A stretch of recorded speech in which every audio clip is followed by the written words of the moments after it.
哦，小伙伴们看那个大鱼，看大鱼！哎，哦，すごい。すごい雨。ヘビレイン。哎，はい、ラスト1キロ。19キロです。今天又是一个小强度，还是挺带劲的。你们看我腿上，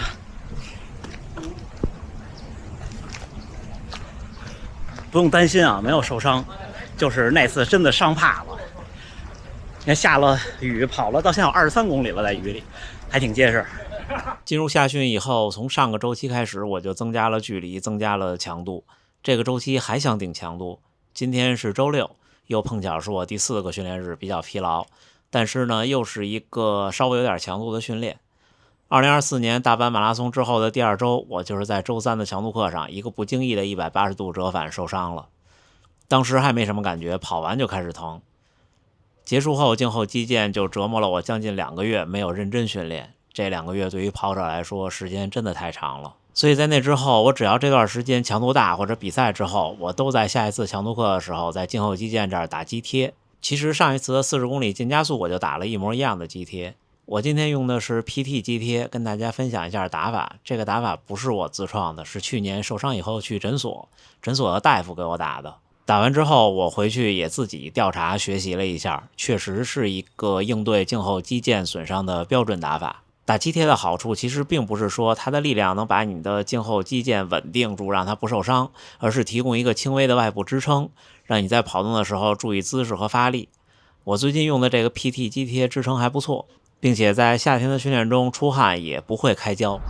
哎，大家伙早喽！5月17号星期六，看雨已经变小了，下了一夜雨的大半程。平田先生的早训练已经有6位小伙伴了，看队长先生，然后水泽先生在那边刚热完身，Maki 桑和田中先生在跑过去热身。我应该去个卫生间，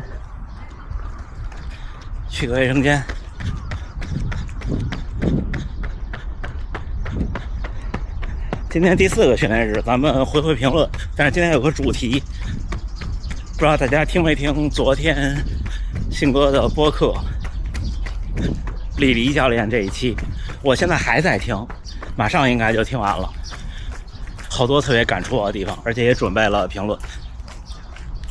抓紧去卫生间。等大家开始之前，跟大家先分享一下，就是第一是有小伙伴说上周就是我周3、周4都是强度课，尤其是周3我完整的拍下来那6公里，可能说太长了，希望加上进度条或者跳转。我是忘加进度条了，在哔哩哔哩，但是开跑的时候我大概打了有几秒钟的字幕，说如果你想跳，给我跳到26分10秒，好像是。对，我知道很多人是听不看的，这个回头我再调整，或者加一个回去剪辑时候加一个旁白，好吗？然后李黎教练这一期，其他的咱们还有其他的问题和评论，咱们训练完再说。看雨中大半程的清晨。じゃあ頑張ってください。あ、8回行く大丈夫。最初で4ってこと？あ、全然僕はゆっくりで。じゃあ最後頑張ってください。頑張りましょう。はいはい。我们4分30开跑。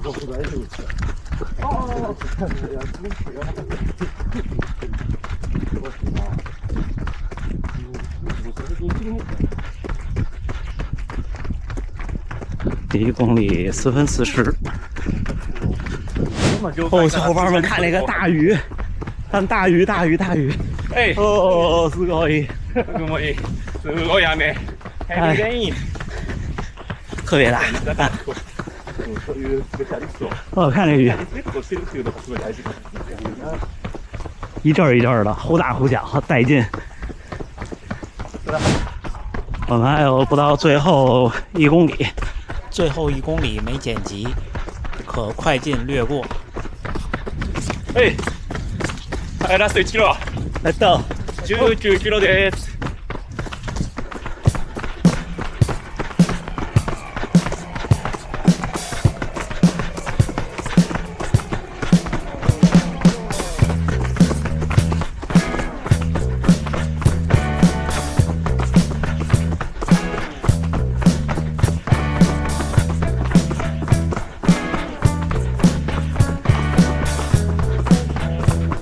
分45。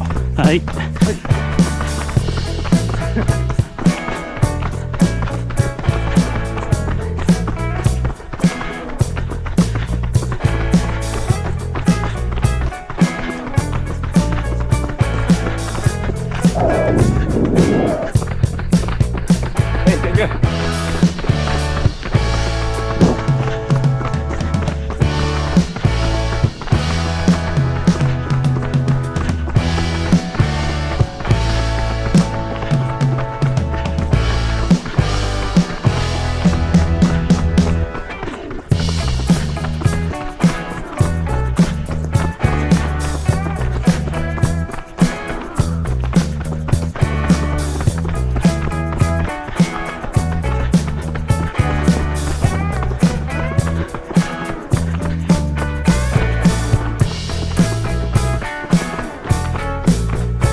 哦，nice，ありがとう。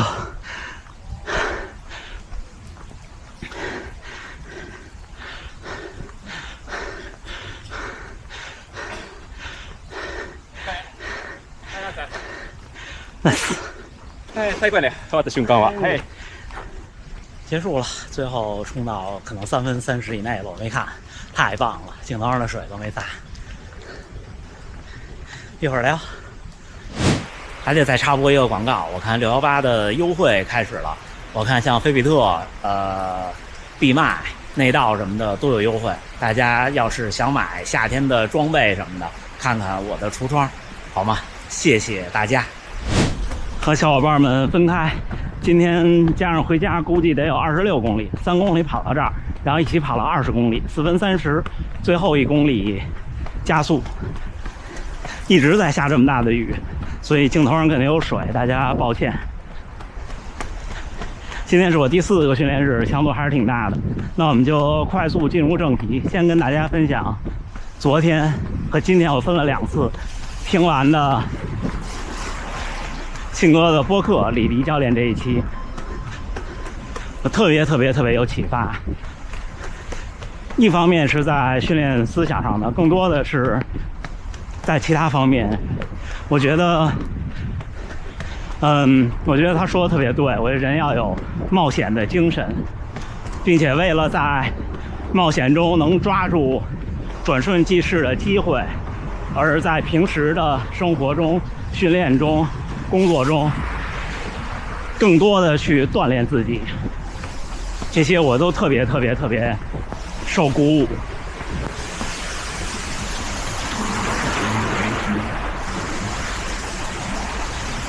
昨天听了一半，然后在群里讨论。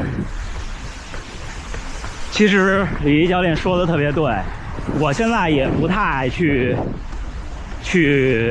凑跑量了，但是呢，谁都有那么一个阶段，而且我是这么认为的。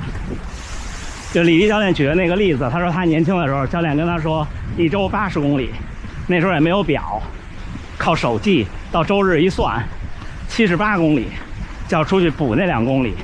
其实那2公里，别说对专业运动员，对我普通爱好者，确实是从理论上来说没有用。但是我的不成熟的观点是，正是当年的他有补这2公里的做法和决心，或者是他会这么想，所以他才成为了现在的他。而我们这些跑者也是，你看现在跑得好的，或者说不光是跑者吧，任何事儿，工作、学习都是，曾经有过执念的人，其实都不会太差。就是每个时期做每个时期该做的事情，重视每个时期该重视的东西。我觉得我特别受启发，真心的。而且他说，运动员要有自己的思维和思考，要懂得表达，这些我也特别赞成。而且听他一句一句的去和信哥对谈，然后分享一些有名的运动员的经历。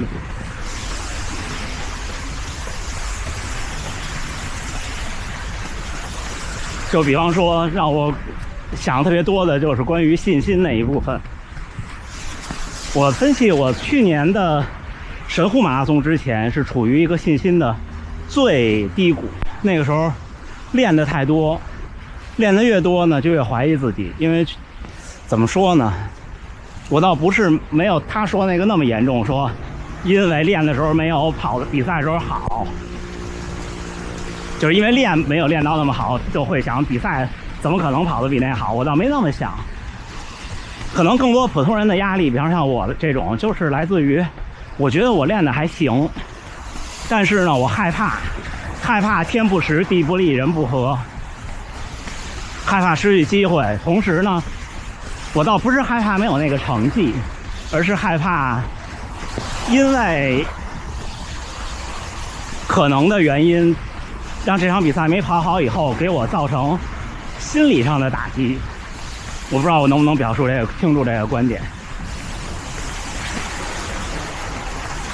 行，这就是我的收获。我们接着回答问题，这也是问题的其中一个。小伙伴向我推荐，我说我听了。有一位小伙伴说，看了咱们这个频道，开始有了破3的想法，然后也买了阿迪达斯的 Pro 4。然后碳柱也断了，就这特别奇怪。我不知道现在的新出的这个 Pro 4新生产的会不会好一些？对，第一批我认识的人基本上，就昨天不光是这位朋友，还有一位现实中就认识的好朋友大神也问我，你那个是碳柱断了吗？我说对。他说他也是，不太知道现在的会不会好一些。但是不过确实是，它如果是碳柱的话，可能断的可能性就是比碳板要大。当然那些颜值挺高的。你们看我刚穿上，跟大家一起跑周6平田先生的早训练，还是挺酷的。下一个One Running那背心怎么样？说这次去澳大利亚买一些，哎，挺好的，挺好看的，然后也挺好穿的。你看我大阪半马11424。那场11421还是24忘了，穿的就是 One Running 的背心儿，也是 MRC 的朋友送的。